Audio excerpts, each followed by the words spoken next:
Welcome to Power On Weekly. Thank you for joining us. My name is Irving. I am your host. Joining me as well is your co-host, Ali Mayhem. And joining us for his very first time, making his Power On Weekly debut, is Joe Tholt. Joe, welcome to the show. Thank you. Yes. Joe, do you want to tell us a little bit about yourself? Who you are, why you're here? What's your gaming experience?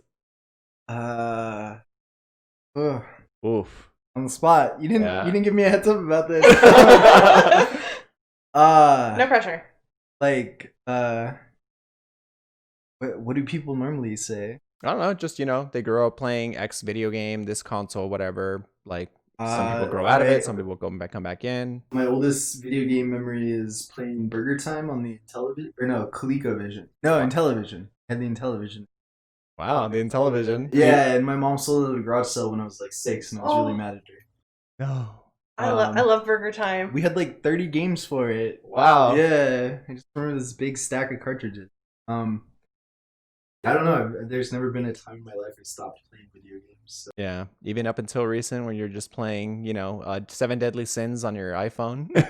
Oh God. Gacha games. I've quit gacha games. Oh yeah. Thank God. Yeah, they're all terrible. They're kind of bad. Yeah. It's terrible. It's just gambling. I mean, and yeah, I got bad. It was just like you can never catch up, like unless you're dropping thousands of dollars on like free to play game. Like, what are you doing with your life?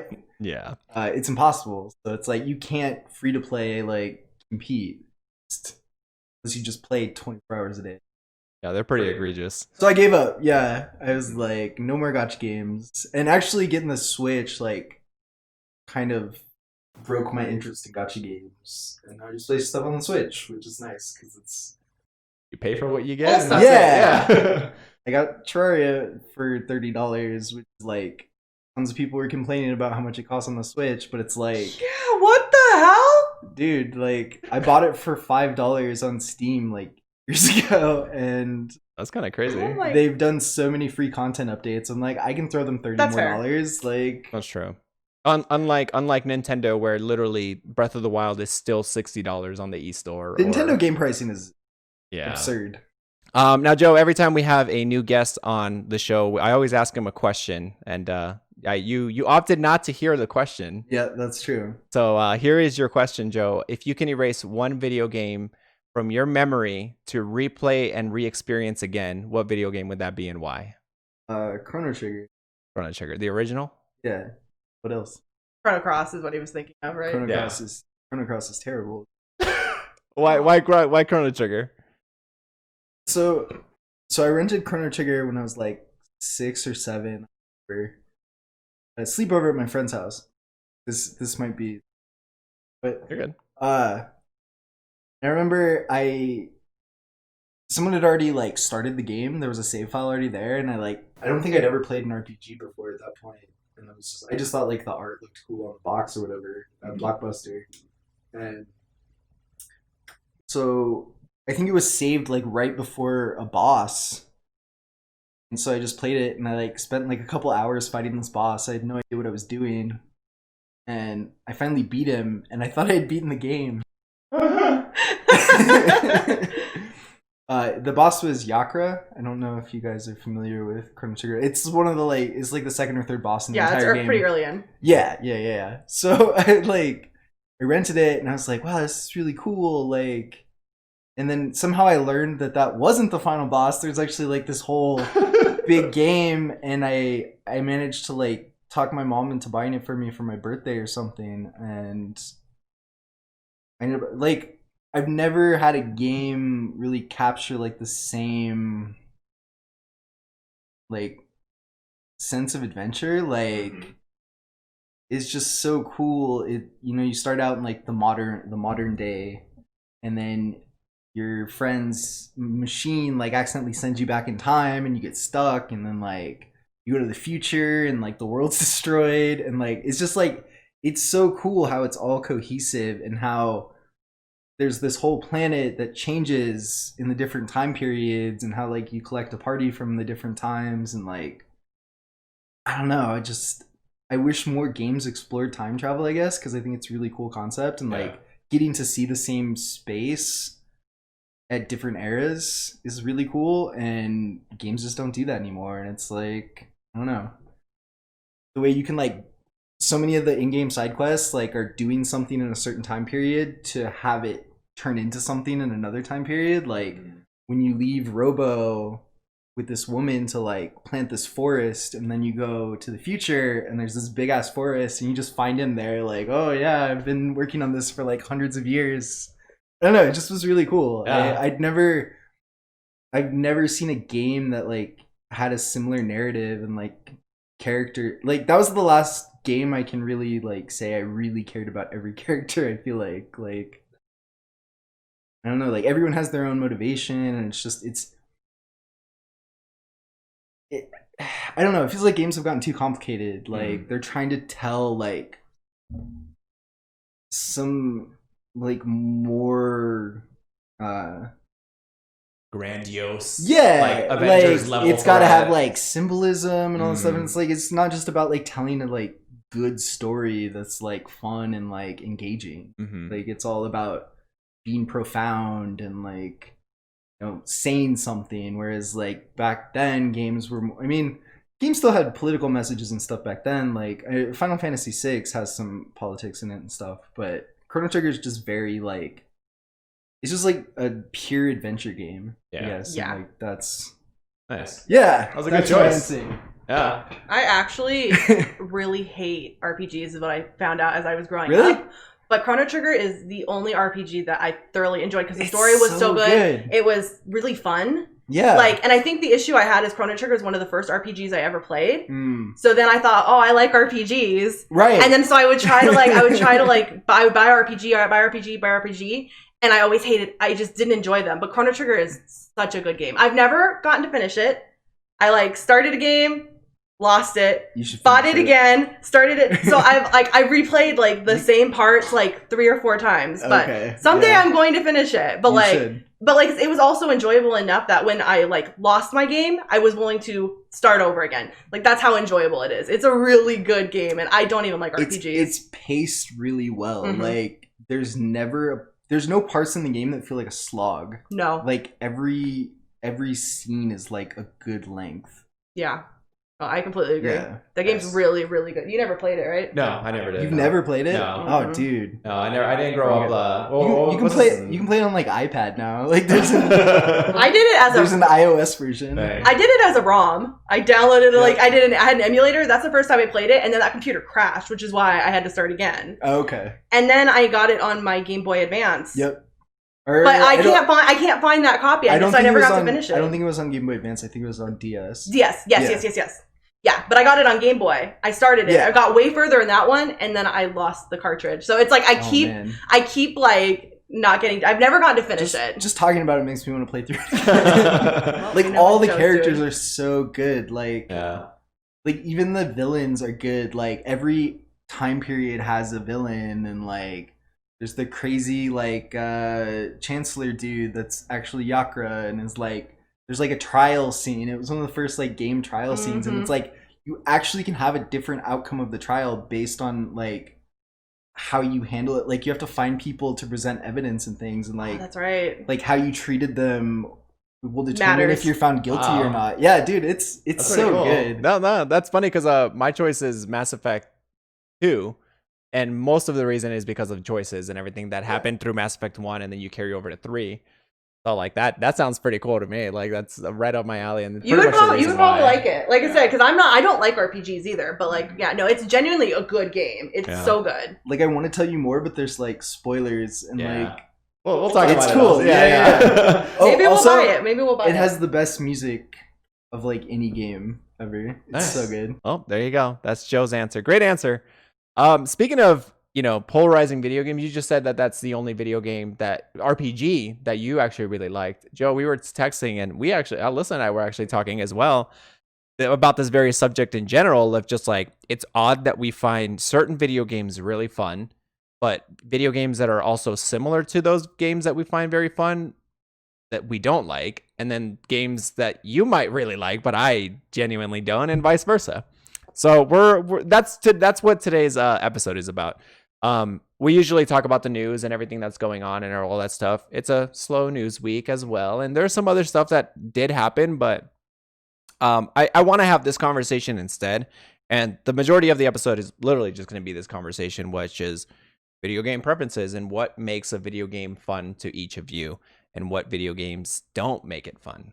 So we'll start off by just kind of naming some games that we have been playing recently that we have really enjoyed. Like it could be like a couple years ago or what you're playing right now. So going down the table, let's start off with Allie. Allie, what are some games that are like really hooked you recently, and keep bringing you back, basically? Well, we all know I don't stop playing Overwatch because I'm a masochist. I don't know what my problem is. But dude, because of Game Pass, I've been able to like visit a lot of things. I started playing Forager, which has been extremely addicting. And then they just added Don't Starve onto Game Pass. And so I started replaying Don't Starve.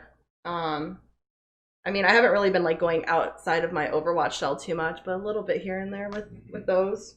Yeah. Okay. So those are yours. You also play like, so simulation games are really what like kind of draw you in, because you like playing like Minecraft and Sims and Stardew specifically.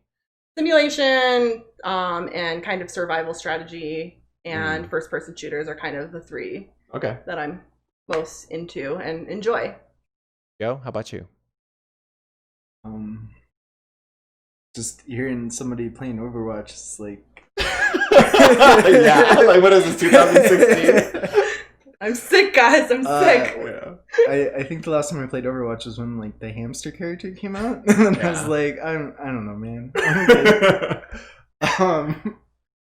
Overwatch was really cool when it first came out, though. It was. Yeah. It isn't. It's now. okay. I can vouch. It isn't. I played like half a dozen gacha games for more than like 3 months, so I can't really judge anything else anyone else plays. That is fair.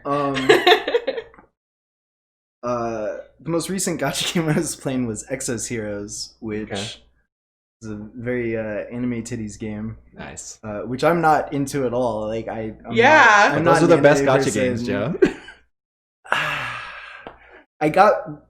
I had a bad thing with gacha games years ago with Final Fantasy Record Keeper, and then kind of got away from that. And then I got back in with Ragnarok Online mobile, because it gave me nostalgia from playing the original Ragnarok Online, and it like that was bad. But I'm free from it now. Anyways, we gotta stop before he relapses. Sorry. Lately I've really just been replaying Terraria, which I'm basically back to the point that I was at when I played it like 7 years ago. There's a bunch of updates beyond where I was at before, but like I'm up to the Moon Lord basically. I don't know if you guys are familiar with the game at all. No. I feel I basically just gave the same face you did when I said don't starve. So. Oh, you said Terraria, okay. yeah. So this is gonna be funny. Interesting. Yeah. I've been playing that a lot. I played a lot of A Robot Named Fight, which is the straight up Metroid ripoff roguelike, which it's great. I saw the visuals and I saw the enemies and that the holes in that enemies. Oh, I just can't get remember. over. So like it's fucking kicking in now, but like yeah, it gives me goosebumps. Oh no, I really couldn't. Dude, yeah, it's so gross. I'm telling you, if that game had a different visual style, it would be like huge. I would agree, but it also would basically just be Metroid, because if it isn't that visual style, it would just be like pretty much Metroid. No, but like imagine that like Metroid roguelike game loop, because like I mean that's sort of what Dead Cells is going for, but not like not quite as direct of a ripoff of Metroid. And the creator of A Robot Named Fight will like straight up say like, yeah, dude, it's just Metroid basically. But like imagine it with like Hollow Knight's aesthetic, like if it looked like that, but it had the same like gameplay and like power-ups and stuff, like that game would be huge. It's just it has such a like niche look that only appeals to like a certain subset of players, which like Axiom Verge is really similar to that, where it's like even I think Axiom Verge is ugly as shit. Like, Yeah. it's fun. It's like a really well made game, and it's got like really cool ideas for the genre, but it's ugly. Like, it's not nice to look at. Yeah. So that's such a huge factor in like how well a game does. Like, Stardew Valley isn't the first game to do what it's doing, but it's so like charming in like just every aspect of its execution that Every piece of it is enjoyable and Yeah. pleasurable and just it's just like a fun, Nice. It's just fun. you feel good. Yeah. It's, Yeah, so we'll dive into like what makes like specifically like those games like real fun for you, like because I mean like for me I'm kind of on the opposite spectrum of you guys, where you guys play like these simulation games really cute, or like I just play all the generic shit that everyone else plays. I play Destiny, I play COD, I play Valorant, I play that's the games that I've been playing recently, and they have a gameplay loop that I really enjoy. But I've also come to realize that you guys, specifically like Allie, just doesn't really enjoy at all, which the gameplay loop is you go in, you do the same missions, you do the same strikes, you do the same whatever to get better gear, to get higher level, to become more powerful, for then you to be able to just redo those things, but even faster and just melt bosses. Like, I love the feeling of getting strong, but like Allie's just like, that sounds so boring to me. Oh, it doesn't sound boring. It is boring. It is I've tried to do it with you. I can't. So like, yeah, so like for me, like Destiny was like, I always talk about it, but also when we played Borderlands as well, like we played Borderlands 3 recently, and that was really fun.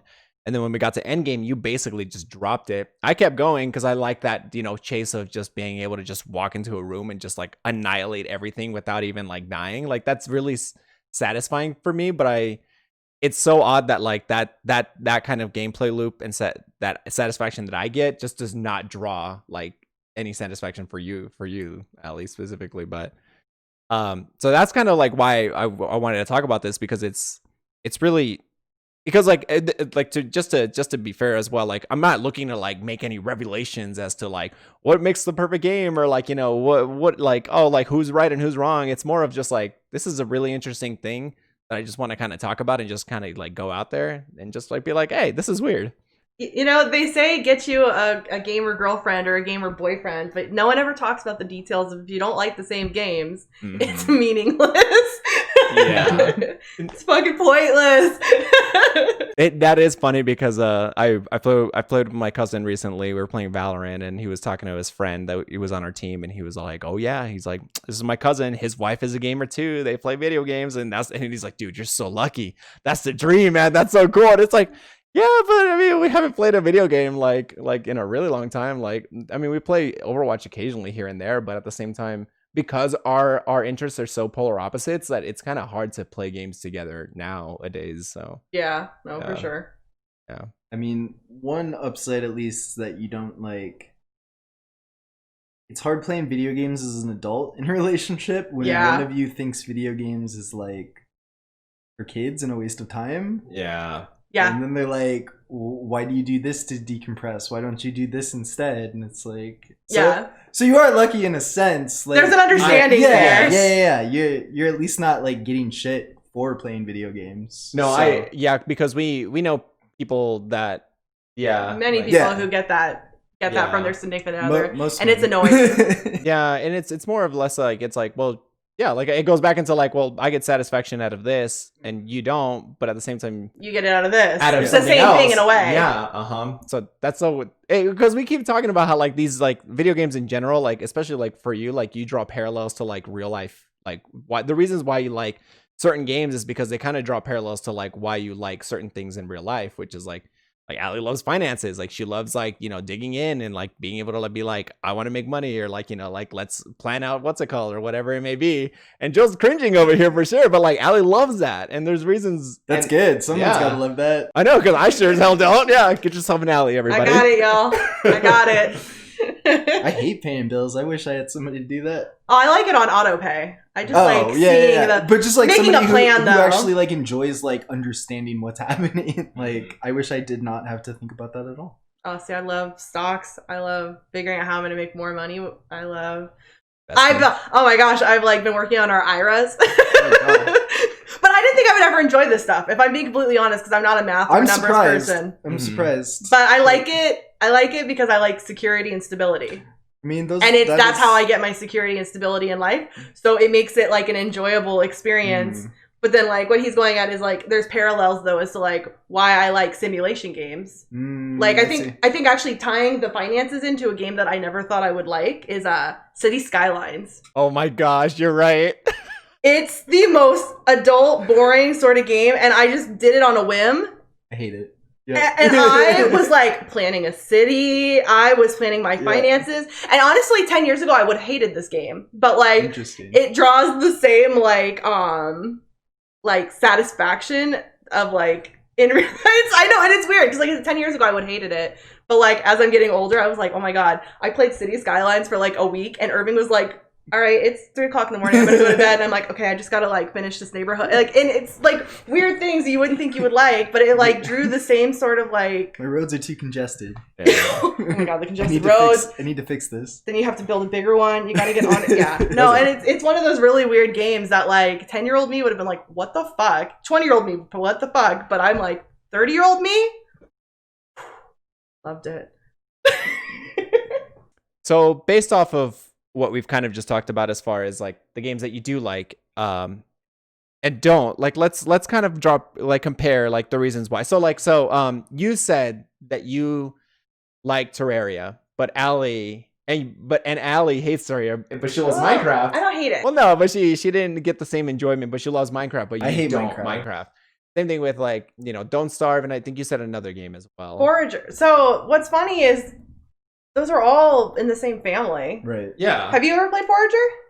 I have not, but I've looked at it on Steam many times. It's fun. It's cute. It's addicting. It's like a mix of all of those. I probably didn't buy it because it reminded me of Don't Starve. Really? Oh, okay. Well, like the thing is though, like Don't Starve, Terraria, Minecraft, and Forager are all like they're all in the same family. But like I played 30 minutes of Terraria and I'm mad I bought it. I was like, I just did not enjoy it. And I don't know why. I thought I was going to really like it. Everyone said, oh, if you like Minecraft, you're really going to like Terraria. And I just could not get into it. You said something about like the first beginning of Terraria is really like egregious, right? And it's like really hard to kind of get into. And then once you do, it's really fun. Yeah.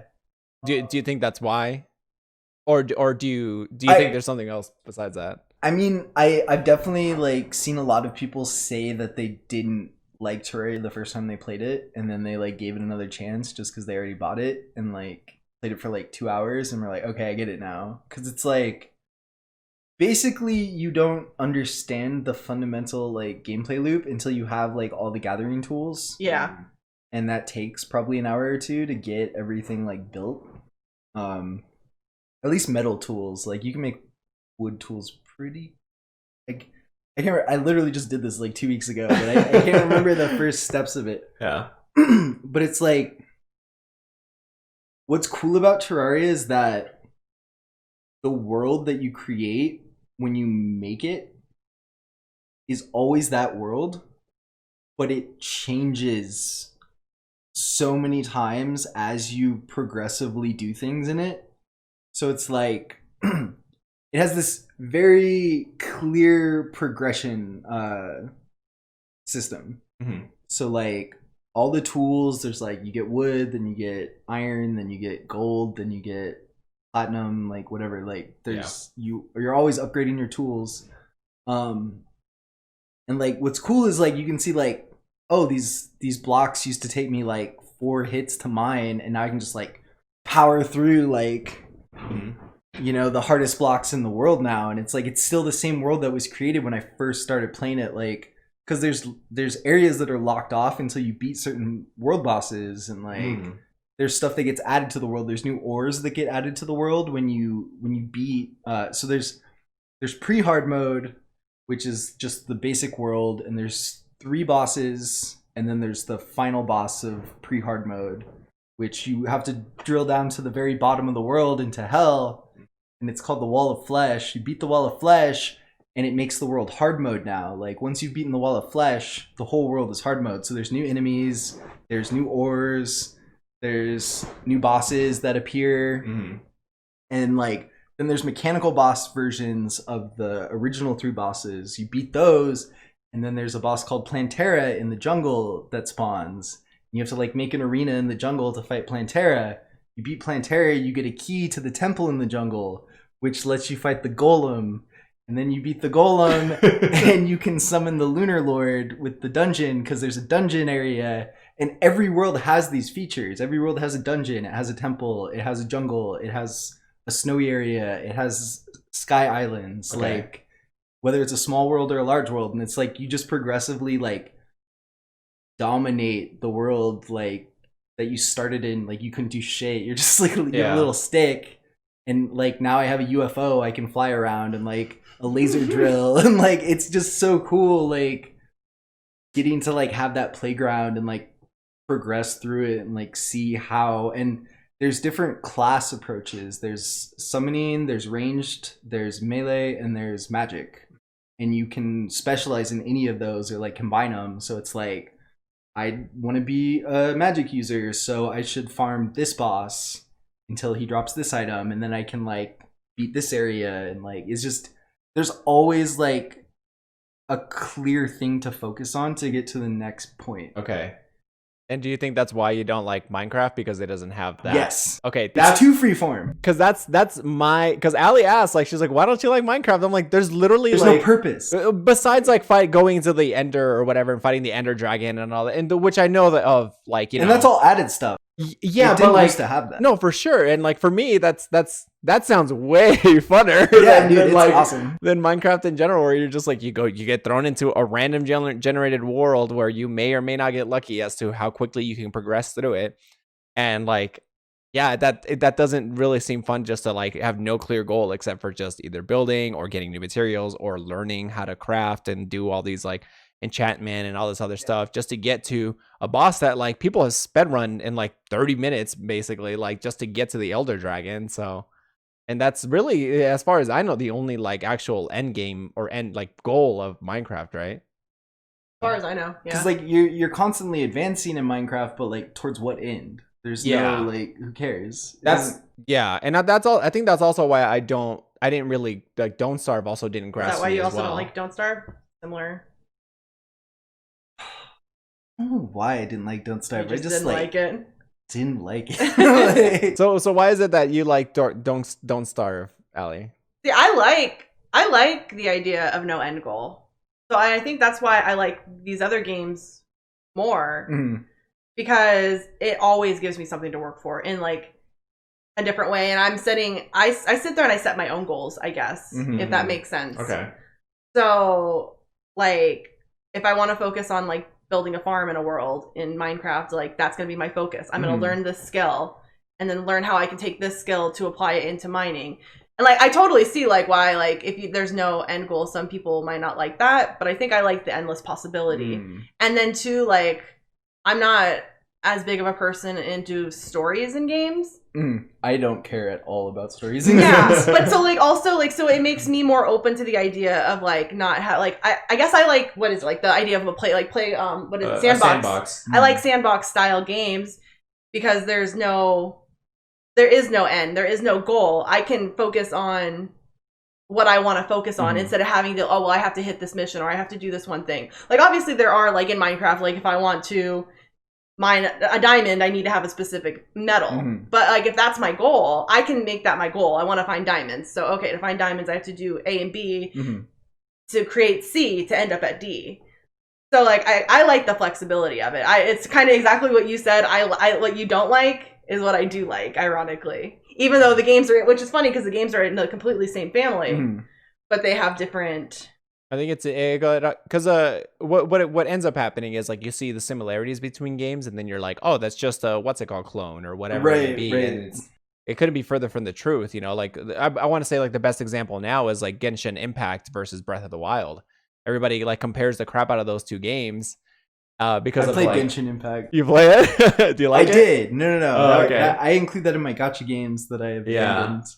But like that's a good example where it's like on face value they could be pretty similar, but they're further from like the difference, and like they're very different in many aspects. So it's funny that like gamers tend to just like kind of focus in like, oh, that looks similar. Same thing with like Valorant, and like everyone immediately was like, Valorant is like an Overwatch clone, or Paladins is an Overwatch clone, or CS:GO is Valorant. They're so different. Yeah. Paladins was nothing like Overwatch. Yeah. What was the one that's a ripoff of Monster Hunter? That was a ripoff. I can't even remember. It was. I told you to play it. We should play it. Yeah. I love. And I was like, Monster this is Hunter. literally just Monster Hunter. Yeah, it's. But Anyways. with like Fortnite graphics. Yeah. Uh. So right. are there any games where you thought you weren't going to like, but you surprisingly did? Is there any games that come kind of off the top of your head for you guys?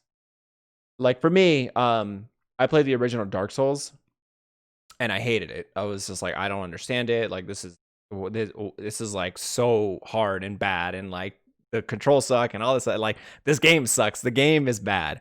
And then Brave Knight took me under his wing, and we played under Dark Souls 2, and I kind of like learned a little bit more about it. And when Dark Souls 3 was coming out, I just bought the game and I played it on my own, and I had such a good time with that game, and I love that game so much. So I think Dark Souls is a game that I thought I wasn't going to like, and specifically Dark Souls 3, but ended up really liking it a lot. And the same thing is with Mass Effect, because I wasn't too crazy about like RPGs in general and story-driven RPGs in general. I know that BioWare did KOTOR, and as ironic as it sounds, but KOTOR really didn't like grasp me as well, even though I'm a huge Star Wars fan. But I think it's also because of the kind of like alienated, like I don't know any of the characters. This is a new cast. Like this isn't really familiar to me, and me caring about these people I don't really care about in an established universe that I really like. So I think that's why KOTOR, although it is a great game, it didn't grasp me as much. But I think on the flip side, the reason why Mass Effect did grasp me so much was because it was all brand new. It was a brand new story, brand new characters, something that I wasn't even familiar with. And because of that, I fell in love with the game, and I fell in love with the characters, and I fell in love with all that, the gameplay loop and the RPG elements of it. That when ironically Mass Effect Andromeda came out, a game I probably should have liked, was the exact same reason why I didn't like KOTOR, because it was set in the same universe that I love, but didn't care for the new characters at all. So I think it's really ironic that it comes full circle. But is there a game that comes to your guys' mind that like you're just like, I thought I was gonna that you weren't gonna like it, but you actually really? I have a few. Okay. I mean, I mentioned City Skylines, Yeah. which was like, and I know 10 years ago I wouldn't have liked that game. I have two other examples, and most of them are like years ago again. But like Halo, I didn't think I was ever gonna like shooters. Like I just would watch people play them, and I was like, totally not my thing, totally not my style. Like, that's why I was trying to discover myself as a gamer outside of like platforms, outside of like the early stages. And that's when I thought, oh, I'm the kind of person who needs to like RPGs. So I spent a long time trying to force myself to like types of games that I didn't end up actually liking, to discover the games I thought I shouldn't like and I wouldn't like. I did. So Halo was the one that got me into shooters, and I never would have thought I would have been interested in shooters. And then on the other end of my spectrum is simulation games. I knew I liked simulation games, but Harvest Moon, like when someone says, "Hey, I play this farming simulator," like it sounds like the most ridiculous thing on the planet. And it was so addicting. I had a friend who played it, and he was like, it's charming. He's like, I know it sounds stupid. He's like, but I'm playing this farming simulator. And he's like, it's so fun. It's so cute. Like, blah, blah, blah. So I just got it on a whim and was addicted. Like, it's like sometimes you gotta just take like what the words that describe it out and just like try it for what it is, because just based on that, like, oh, it's a farming simulator. Like, no, I don't know how to explain it, but I was like, I'm gonna hate this. And I mean, as we were saying with which Stardew got all of its inspiration from it, and it's like that whole like farming simulator genre is charming and it's endearing, and it's it's just evolved into like such greatness. And I don't know, like, but I was like, farming simulator, that sounds ridiculous. It's more of a like life simulator, small town simulator, yeah. It definitely is, but like when people describe it, like that's what everyone always like. The people would always describe. And I mean, like the original Harvest Harvest Moon, like the farming was like the core more gameplay. important. Yeah. But I've been obsessed with the series since the Super Nintendo Harvest Moon.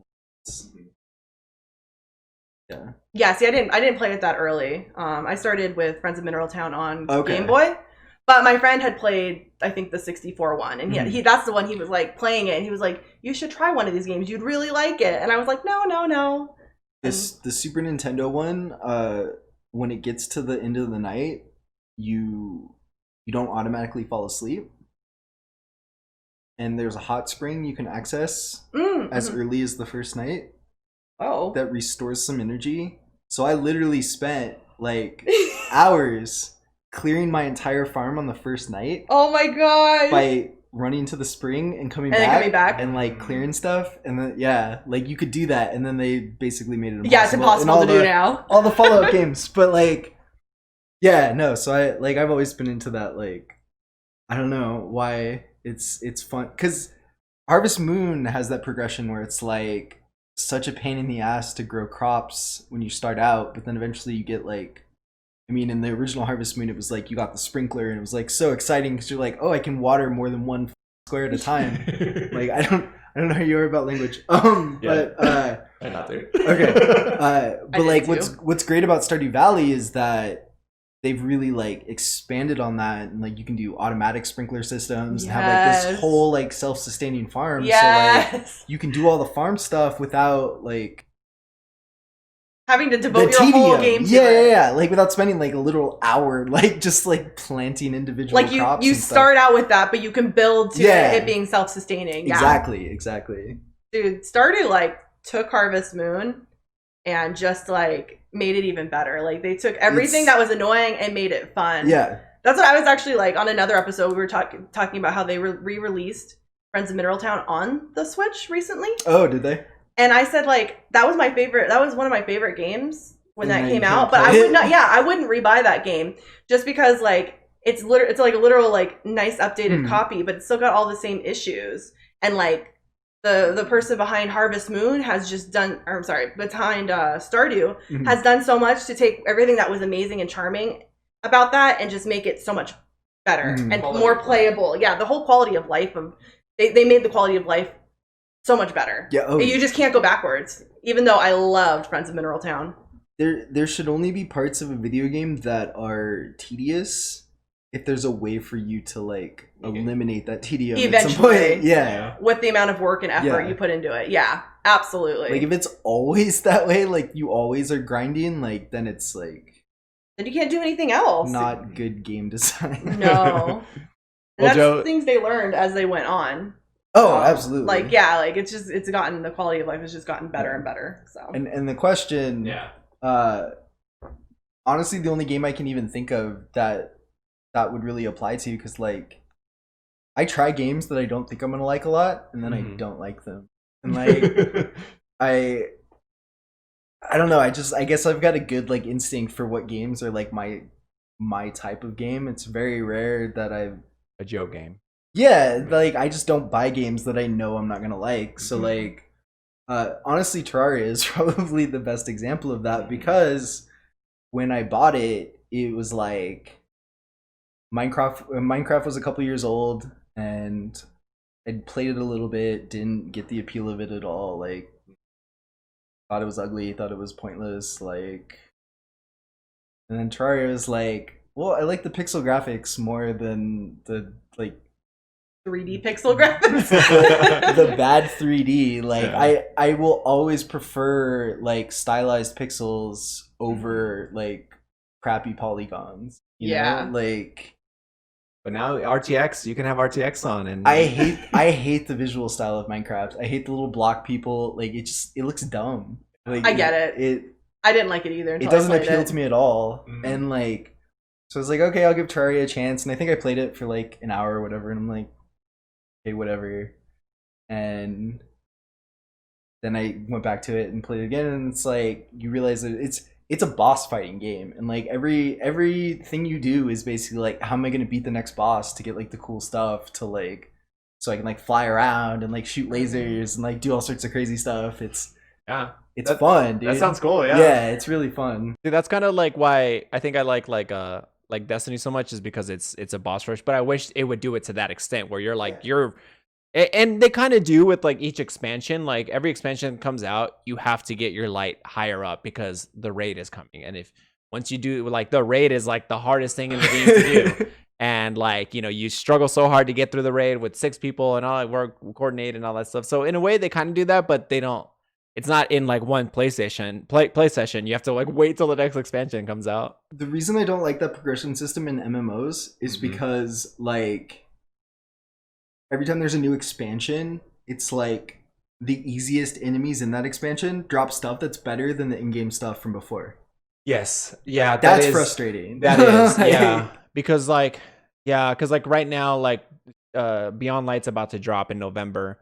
And like I haven't even hit power cap on Destiny right now for the current season. Yeah.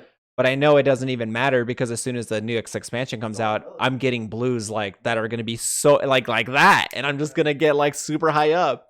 So I do understand that to an extent. It is a little frustrating, and I can see why it's like what's the point?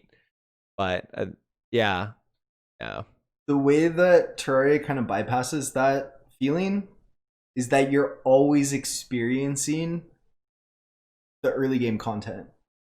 So it's like you're always able to see like how much you've improved against like early, like, you know, the first time you fight the first boss, it's like this whole ordeal. It takes like 10 minutes and you're like, oh shit, am I gonna die? I'm gonna die. Yeah. Like, and now I can kill him in like 5 seconds with like just like rapid fire weapons, and it's cool like experiencing that and remembering like, oh, this guy used to like take me forever to kill, and now, but like there's no incentive to go back in MMOs generally and like fight old raid bosses with new stuff. Like you can, and it's cool. Like you're like, oh, look how fast I remember going back in WoW when they had like level 100 characters and going back to like level 60, 70 raids and just like killing the raid by myself, and it's like that's fun, but yeah, the stuff you get is worthless. Like, no, you're right. Yeah. It just looks cool. I think it's just for like that personal like you set like personal challenges almost, and like because that's kind of what like Destiny was like notorious for that, as far as like making like, you know, two man speed runs of, you know, a raid or soloing Crota, like, and I always saw that and I was like, that's so cool. Here we go. It's so cool. Like I want to do that, and I did, and that was like self-accomplishing. But then I'm like, cool, I did it, and then it's like I could say I did it, but like, I mean, I got the same Ascendant Sharded gun that I would if I would have done it with the 6-man team. So yeah. That's funny. I didn't even think about that.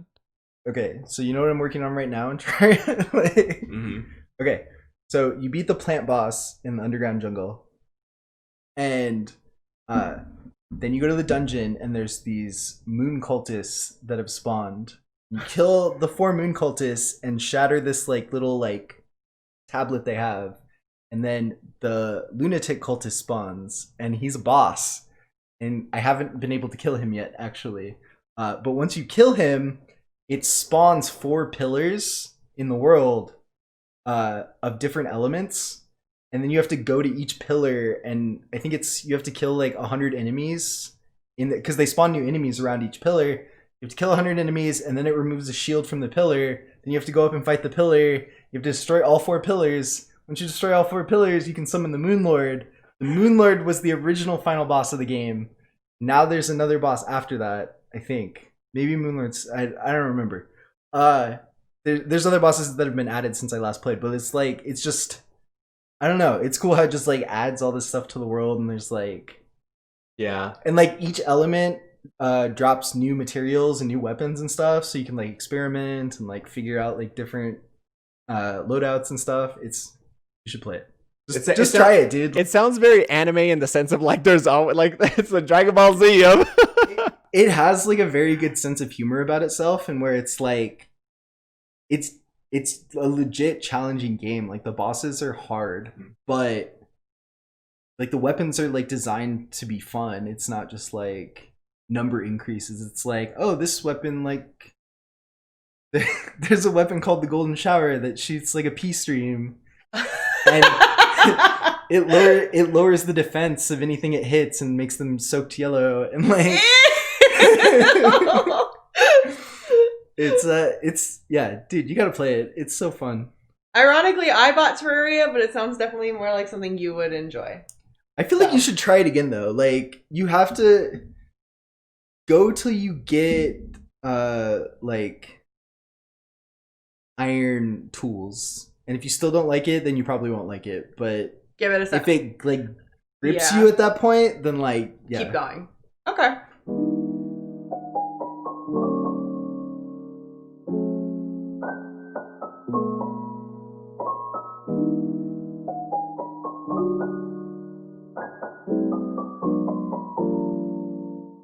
Now, on the flip side, are there any games that you thought you would like, but ended up not liking? For an example, when I said Mass Effect Andromeda, I thought I was going to really like, but then ended up hating it because not only was it like also a really bad like designed game, and like it was just riddled with bugs and just it was just not polished. But also it comes back to like it was a set in a setting that I love, but also characters that I didn't even care about. Also going back to Dark Souls a little bit, Sekiro was also another game that I thought I was going to really enjoy because I like Dark Souls a lot and Dark Souls 3, and I was like, dude, feudal Japan samurai Dark Souls, I'm all about it, but I hate the parrying system and I can't get past the combat because it doesn't feel as familiar as like Dark Souls, where it's like the booty stab the leg, or like wait until they attack and then you can parry them or do something. Like the parry system or the stance, I think is what it's called. I can't even remember what but in Sekiro is just not as fun as I thought. Also, apparently, like I just blasted through because you can just run through the end, like through past enemies because they're slow and everything. And I made it to like an end game level that everyone's like, dude, you're not even supposed to be there. So I'm just like, I have no sense of direction. I didn't even know if I made it to the right place. So this is weird. So are there any games that you thought you would like but end up didn't liking? Let's go with Allie first. I'm sure there are, but I'm really struggling to think of one off the top of my head. I think I probably just like bury games I hate. So like I don't know. Come back to me. I'm gonna think on it a little bit. Okay. How about you, Joe? We talked about a game that has been really getting a lot of positive reviews, Spiritfarer, which I've been telling Alyssa to play. It's on Game Pass. It's got a really nice, pretty art style. But you said Do you want me to trash Spiritfarer or Harvest Knight or Hollow Knight first? so those are your two choices. Okay, so I bought Spiritfarer at full price on Switch because I'm like, oh, dude, this game is absolutely like my thing. Like A Joe game. What was it compared to the most? I'm trying to remember. Was it compared to Stardew Valley? Because it's got like a little bit of farming, or like kind of like you're growing you're basically growing, like you're building a community, right? Yeah, like well, you're making like a village on a boat. Basically, is the premise, and like I gotta admit, I've only gotten the second boat upgrade, so I'm only like 2-3 hours in. So it is totally possible that the game gets fun. Yeah. But as an adult, I don't have 10 hours for Final Fantasy 13 to get good. More than 10 hours for it to get good. Did that game ever get good? Yeah, once it opens up, it's supposed to get really fun, but like it takes like 10 to 15 hours Which to get one? to that point. Final Fantasy 13. 13. And I bought that game on Steam for like $5. Did you buy it? I bought the game because I was like, I hear great things about Final Fantasy, and I was all like, this one looks cool. I think Lightning is a cool character, and I was like, all right, I'll do it. It was my first Final Fantasy 360 game that I bought. I returned that so fast. I bought it specifically knowing all of like everything everyone had said about it for years, how it like takes forever and like it's just basically a long hallway. Oh, so you bought it like after launch, like way after launch. Oh, I bought it I bought years after launch. Yeah. And like I'm like, oh, people are like whiny and like how bad could it act? Oh my god, dude. It's as bad as everyone said it is. It's like I regret that. I played like 4 hours in and I'm just like, why am I doing this to myself? Like my time is worth more than this. Okay, so Spiritfarer. Yeah. So everyone I've seen that has a positive view of it love the story. And so when you said you don't care about story, I don't care about story. Like, I'm just like pretentious about writing, and like, I mean, I studied writing in college, and like most video game writing is not good. It's just bad. It's really bad. And so I just don't pay attention to most of it. Like, it has to like really be like stellar for me to care. And like Spiritfarer is not trying to be like I don't know. So like I want to like it so bad because it's charming. It really is. Like, everything looks beautiful, and like the characters are cute. Like, there's a little snake that wears a robe, and it's got like, you can hug all the characters, and like sometimes they'll say they're not in the mood for a hug right now, and like it's a very cute game, but like the actual game sucks. It's bad. Okay, like, so I was thinking of 2 examples of this. Okay, so it has harvesting and crafting, right?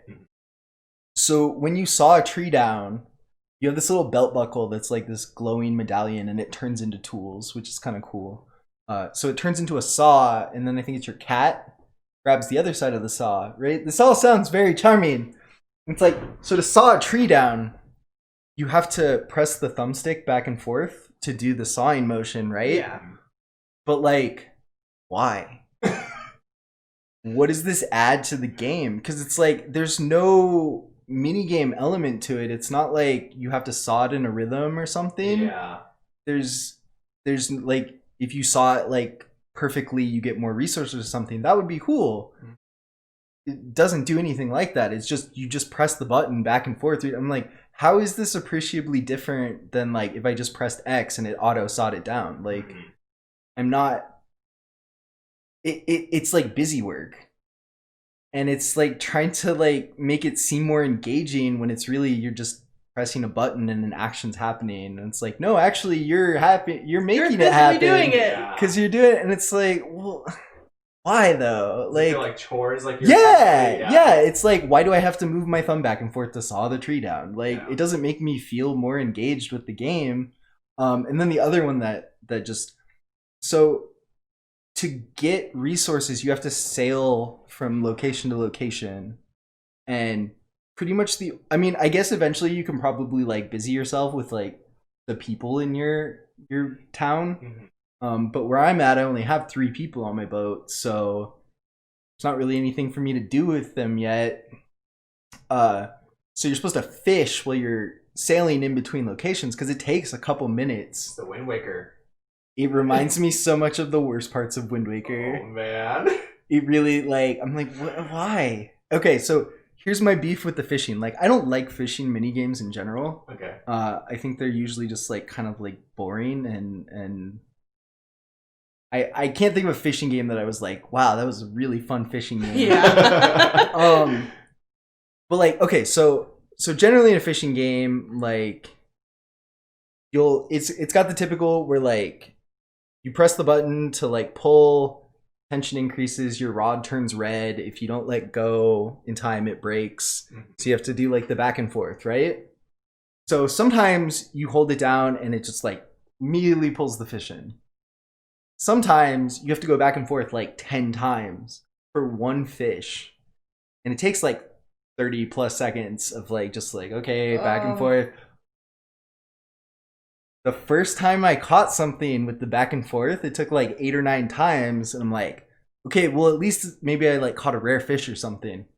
Same damn fish I've caught like 20 times already. Oh man. And it was easier to catch the previous times. I'm just like, that makes no sense. no, it That makes doesn't. no sense. Why would you just make the difficulty randomized for the same fish? Because they wanted to remind you of Sonic Adventure 2 and or Sonic Adventure where you Why? play Diggs the Cat minigame. No, that's Sonic Adventure 1, sir. Adventure, yeah, that's what I meant. Sonic Adventure 1 is bad. Sonic Adventure 2 is amazing. It is great, but yeah, that totally sounds like the big minigame. I'm Yeah. just like, what? No, that makes no sense. There needs to be greater reward for more difficult gameplay. Like, if you achieve something in the game, you should get something for it that you wouldn't have gotten otherwise. But if you're getting the same fish that you got previously just by like holding the button down and doing nothing, and it's just like whoop, where's the reward in that? Like, it's just bad gameplay. So it needs quality of life updates in its gameplay to be good. Like, I get what they're going for. They're trying to make it more engaging. Yeah, but not succeeding. Not. It's just annoying. Yeah, and or you feel cheated. Yeah, and all the crafting systems just feel very like bare bones and like just pared down to where it's like there's no real. I mean, again, this could change, I guess, but like I feel like I've given the game enough time to, you know, understand what it's about, and like it goes into, it's hard when you're in a genre that's already got games that are so good, right? And you're trying to compete, kind of like I was just saying with them redoing Friends of Mineral Town, but instead I would rather just go play Stardew. It kind of goes into like, yeah, like if you're trying to compete, you need to do as good at the minimum. Right. You can't do something worse and then expect people to jump on board just because it looks charming. Yes. Like, you're going to get frustrated and just be like, why am I playing this when I could go play this game that's already good that I already like? Yes. And that sounds like the issues here. I read through the Steam reviews for it, actually, and all the positive reviews were like, it's so good, it made me cry. And then all the negative reviews are like, I really appreciate what it's going for, but it's not fun. Yeah. And so it's like, do you value more like the story it's trying to tell, or do you value like the gameplay? And if you value the gameplay, it's not. Two different players are gonna have two different. Yeah. Like you said, we're not story people, so we're about the fun gameplay mechanics. So not, which don't exist. Yes. Yeah. So what about Hollow Knight then? Hollow Knight. So what drew you to Hollow Knight that you're like, this will be a cool game, and then you were just like, this was bad? So like, I've always loved Metroid. Like, Metroid's always been like my favorite Nintendo series, and like Metroid Prime is probably my favorite game of all time. Like, I just wish they would remake it every console generation with like modern tech. Honestly, yeah, I would buy it again. It still looks great for when it came out, but if they made it like with like modern graphics, like. Did you ever play it on the Wii where they did with the motion control? I played the third one. I never played the first one with the motion control added. Yeah, they did a trilogy. I only played the third one. Yeah, I wanted to buy it, and I was like, I just never did. Because 2's not that great, and 3's okay, but 1 is like amazing. Yeah, 1 is so good. If you enjoyed the 3's like motion controls, it's like 1. It was cool, but like I don't know. I mean, Metroid Prime is the only game that I beat on normal, and then I replayed on hard, like almost immediately after, which is something I've never done with any other game. I'm just like, I just want to play through it again. So the Metroidvanias are up your alley. And and Symphony of the Night. Like, I played that I don't know how many times. So I love that like whole just concept exploration, and the like how you can kind of do things out of order and just explore, which is cool. And I don't like Hollow Knight because it's like, honestly, I think it's too hard for the game genre that it's in. Like, because it discourages exploration. It encourages being like safe and like not going too far out of your way, and you know, not pushing yourself past like, oh, I found a new area, but like, oh, I've got all this geo, I better go spend it before I like get killed by some random enemy I haven't seen before. Like, it just felt like the world was so closed off because everything in it is so hostile. Because it's like, in Metroid, the enemies besides the bosses just are kind of like annoyances. Terrain. Yeah, they're not like there to like kill you. Mm-hmm. They're just there to like make it so you're not just running through empty hallways. Yeah. Whereas in Hollow Knight, it's like any enemy in that game can kill you basically, and it's a good game. Like, the controls are really well done, and like obviously the graphics are really well done, and it has so much personality and character, and I really like how it implements its story in like such a like minimalist manner. And like I hate that I don't love Hollow Knight because I should love it. And the first time I played it for a couple hours, and like I just feel like I'm like hating myself playing this game. And then I tried it again, and I actually got pretty far into it, and then I quit at this boss that I guess a lot of people quit at. It's like Keeper of Souls or something. And so I got to this boss, and I mean, I fought him. And what's frustrating about Hollow Knight is like you never know if you're like where you're supposed to be. So like, am I getting my ass kicked because I'm supposed to have other upgrades before I get to this boss, or am I getting my ass kicked because I'm just not good? Like, I don't know, because it doesn't really like guide you through any of that. It's just like, unless you're following a walkthrough, you have no idea. And so it's like I could have like stopped fighting that boss and gone exploring, but you know, I could explore for 2-3 hours and find nothing new. It's like, what's the point? And it's like, I've been trying to enjoy the game on its own terms and not follow a walkthrough. So like, if I tried to go follow a walkthrough now, like, it would be impossible to like figure out where I'm at and like what I've gotten and what I've missed. Yeah, exactly. So it's just not very like user friendly. It's like, it feels like the game's like fighting you just like on a meta level at all times, and it just like, it frustrated me. But so I got to that boss, I fought it, you know, learned the patterns, did all that, and I'm like, finally beat it, barely. Whew. And then it turns into its second phase. Second phase! Music intensifies. I'm like, So I'm like, okay, whatever, like, I can get to the second phase again now that I kind of got the first phase down. So I get the second phase again, and I spend like hours trying to beat the second phase. And I'm like, dude, this game is so hard. Why is it so hard? And third phase. No, there is. There is, yeah, just like in Dark Souls. I finally beat the second phase, and I'm just like, thank God. Like, I was like, in my head, I'm like, ready to give up on the game, and then I beat it. I'm like, thank God that's over. Like, and I can go to the next area. And then he comes back. And I'm just like, I'm done with this game. Oh my gosh. There's a boss in Dark Souls 3's DLC, the first DLC, that's exactly like that. Like, you fight the first phase and then the second phase, and then surprise, there's a third phase.